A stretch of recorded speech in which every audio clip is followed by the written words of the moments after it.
নমস্কাৰ এই মুহূৰ্তত আহি পৰিছে খণ্ডিয়াৰ কেইবাটাও ব্ৰেকিং নিউজ আজি হৈছে 20 ডিসেম্বৰ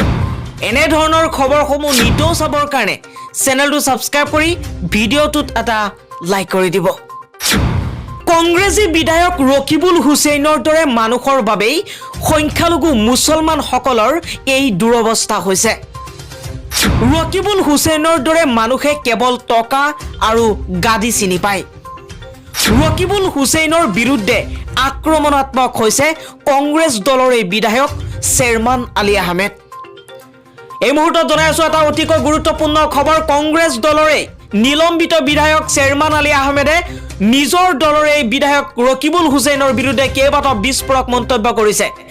ৰকিবুল হুছেইনৰ দৰে মানুহৰ বাবে সংখ্যালঘু মুছলমান সকলৰ এই দুৰৱস্থা হৈছে ৰকিবুল হুছেইনৰ দৰে মানুহে কেৱল টকা আৰু গাদি চিনি পায় ৰকিবুল হুছেইনৰ বিৰুদ্ধে আক্ৰমণাত্মক ৰূপত চেয়াৰমান আলী আহমেদক দেখা পোৱা গৈছে আজি পৰৱৰ্তী খবৰটো হৈছে ৰহাৰ বিধায়ক শশীকান্ত দাসক লৈ এতিয়া বিভিন্ন সংবাদ মাধ্যমত চৰ্চা আৰম্ভ হৈছে বিভিন্ন ব্যক্তিয়ে নিজৰ প্ৰতিক্ৰিয়া ব্যক্ত কৰিছে যে ৰহাৰ বিধায়ক শশীকান্ত দাসে বিজেপিত যোগদান কৰিছে কিন্তু ৰহাৰ বিধায়ক শশীকান্ত দাসে স্পষ্ট ইংগিত দিছে যে তেওঁ এতিয়ালৈকে বিজেপিত যোগদান কৰা নাই দলীয় স্বাৰ্থৰ কাৰণে নিজৰ সমষ্টিৰ উন্নয়নৰ কাৰণে মুখ্যমন্ত্ৰী ডক্টৰ হিমন্ত বিশ্ব শৰ্মাৰ সৈতে সাক্ষাৎ কৰিছে কংগ্ৰেছ ত্যাগ নকৰাকৈ কিয় বিজেপিৰ সৈতে হাত মিলালে ৰহাৰ বিধায়ক শশীকান্ত দাসে এই মুহূৰ্তৰ এক ডাঙৰ প্ৰশ্ন আৰু ইয়াক লৈ প্ৰতিক্ৰিয়া ব্যক্ত কৰিছে বিভিন্নজনে সংবাদ মাধ্যমৰ আগত আন এটা খবৰ হৈছে মুখ্যমন্ত্ৰী ডক্টৰ হিমন্ত বিশ্ব শৰ্মাক বাৰম্বাৰ প্ৰতিক্ৰিয়া আৰু লগতে উদ্দেশ্য কৰি বিভিন্ন ধৰণৰ সমালোচনা কৰে এগৰাকী লেখিকা শিখা শৰ্মাই বিভিন্ন মন্তব্য কৰা দেখা পোৱা যায় মুখ্যমন্ত্ৰী ডক্টৰ হিমন্ত বিশ্ব শৰ্মাৰ বিৰুদ্ধে এজন ভাৰতীয় নাগৰিকৰ সমালোচনা কৰাৰ অধিকাৰ আছে কিন্তু এই সমালোচনা যুক্তিসংগত হ'ব লাগিব সঁচা হ'ব লাগিব কিন্তু যি মন যাব সেয়াই কোনো এজন মুখ্যমন্ত্ৰীৰ বিৰুদ্ধে মন্তব্য কেতিয়াও কৰিব নোৱাৰে এই মুহূৰ্তত জনাই আছো মুখ্যমন্ত্ৰী ডক্টৰ হিমন্ত বিশ্ব শৰ্মাৰ বিৰুদ্ধে কি মন্তব্য কৰিছে শিখা শৰ্মাই কি যুক্তিসংগত কি মন্তব্য কৰিছে স্পষ্ট ইংগিত প্ৰদান কৰিছে এই মুহূৰ্তত জনাই আছো মুখ্যমন্ত্ৰী ডক্টৰ হিমন্ত বিশ্ব শৰ্মালৈ লেখিকা শিখা শৰ্মাই কৈছে যদি অসমত অসমীয়া মুছলমান অসুৰক্ষিত তেন্তে তাৰ বাবে মুখ্যমন্ত্ৰী ডক্টৰ হিমন্ত বিশ্ব শৰ্মা জগৰীয়া মুখ্যমন্ত্ৰী ডক্টৰ হিমন্ত বিশ্ব শৰ্মা কৈছে যে আপুনি অসমৰ অসমীয়া মুছলমানক যদি ইমানেই বুকুৰ কুটুম বুলি ভাবে তেন্তে ভাৰত হিন্দু ৰাষ্ট্ৰ হ'বই লাগিব বুলি আপুনি হুংকাৰ দিছিল কিয় এক প্ৰশ্ন উত্থাপন কৰিছে লেখিকা শিখা শৰ্মাই মুখ্যমন্ত্ৰী ডক্টৰ হিমন্ত বিশ্ব শৰ্মাক জোৰা লগাব নোৱাৰা 101টা মিছা কথাৰে আপুনি অসমৰ আটাইতকৈ ভয়ংকৰ ভাইৰাছ বুলি মন্তব্য কৰিছে শিখা শৰ্মাই মুখ্যমন্ত্ৰী ডক্টৰ হিমন্ত বিশ্ব শৰ্মাক অসমীয়াই কোনোদিন আপোনাক বিশ্বাস নকৰে আপোনাক বিশ্বাস কৰাতকৈ ফেটি সাপ এডাল ডিঙিত মেৰিয়াই লৈ ফুৰা ভাল বুলি মন্তব্য কৰিছে শিখা শৰ্মাই এতিয়া প্ৰশ্ন হ'ল যে শিখা শৰ্মাই যি মন্তব্য কৰিছে অসমৰ মানুহে বিশ্বাস কৰে নে নকৰে সেয়া অসমৰ মানুহে বুজি পাব আৰু অসমৰ ৰাইজে সেয়া বিবেচনা কৰিব আৰু সেইটো সময়ত আৰু পিছতহে লক্ষণীয় হ'ব কাৰণ যদি মুখ্যমন্ত্ৰী ডক্টৰ হিমন্ত বিশ্ব শৰ্মাক ভাল নাপালেহেঁতেন আজি পুনৰবাৰ মুখ্যমন্ত্ৰী ডক্টৰ হিমন্ত বিশ্ব শৰ্মা হিচাপে কেনেকৈ চৰকাৰ গঠন কৰিব পাৰিছে সেয়াও কিন্তু আন এটা অতি গুৰুত্বপূৰ্ণ কথা কিন্তু লগতে এই কথাটোও ক'ব লাগিব যে প্ৰত্যেকজন ভাৰতীয় নাগৰিক হিচাপে নিজৰ ব্যক্তিগত অধিকাৰ আছে সমালোচনা কৰাৰ অধিকাৰ সংবিধানে দিছে সেই অধিকাৰ হিচাপে তেওঁলোকে যুক্তিসংগতভাৱে দলৰ নেতাক সমালোচনা কৰিব পাৰিব পৰৱৰ্তী খবৰটো হৈছে বিধানসভাৰ প্ৰথম দিনতে এইবাৰ উচ্ছেদৰ আন এক আগজাননী আজিৰ শীতকালীন অধিৱেশনত কেইবাটাও গুৰুত্বপূৰ্ণ সিদ্ধান্ত গ্ৰহণ কৰিছে অসম চৰকাৰে আগন্তুক 10 দিনৰ ভিতৰত উচ্ছেদ অভিযান চলিব দীপৰ বিলৰ অবৈধ দখলৰ বিৰুদ্ধে উচ্ছেদ চলাবলৈ প্ৰশাসনক আহ্বান জনাইছে মন্ত্ৰী বিমল বৰাই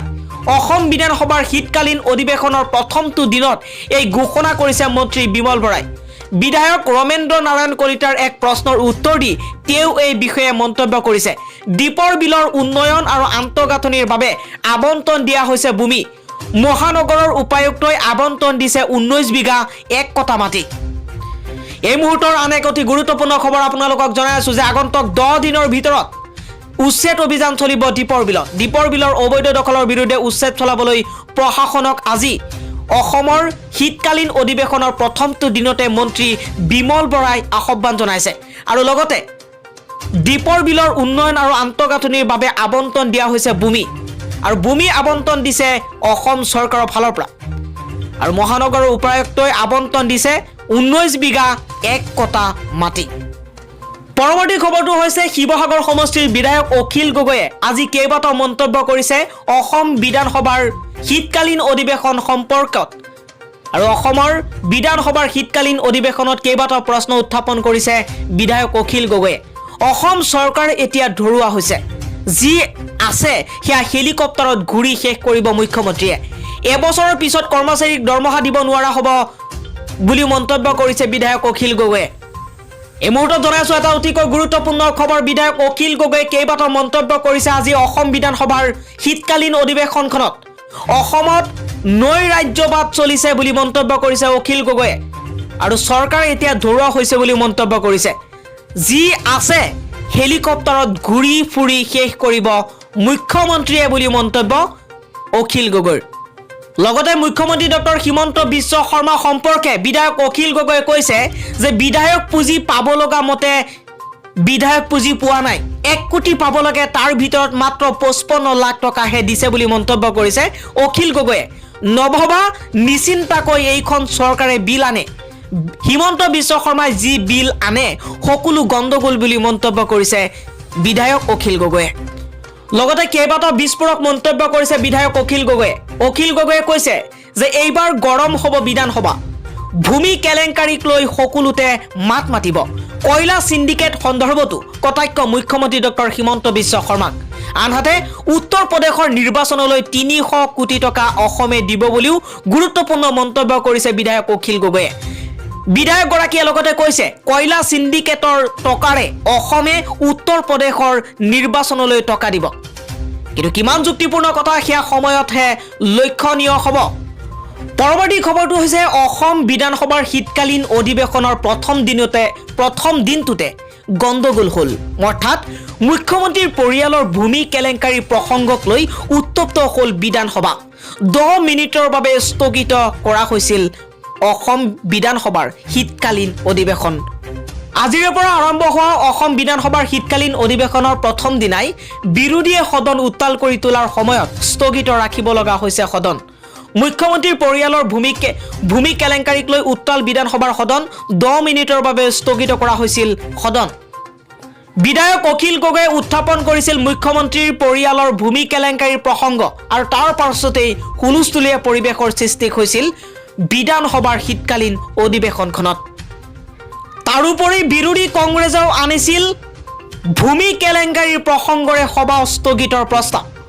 প্ৰস্তাৱতো সদনৰ মজিয়াত পাত কৰি নিদিয়াত ক্ষুব্ধ হৈ পৰিছে বিধায়ক অখিল গগৈৰ লগতে অন্যান্য বিৰোধী বিধায়কসকল।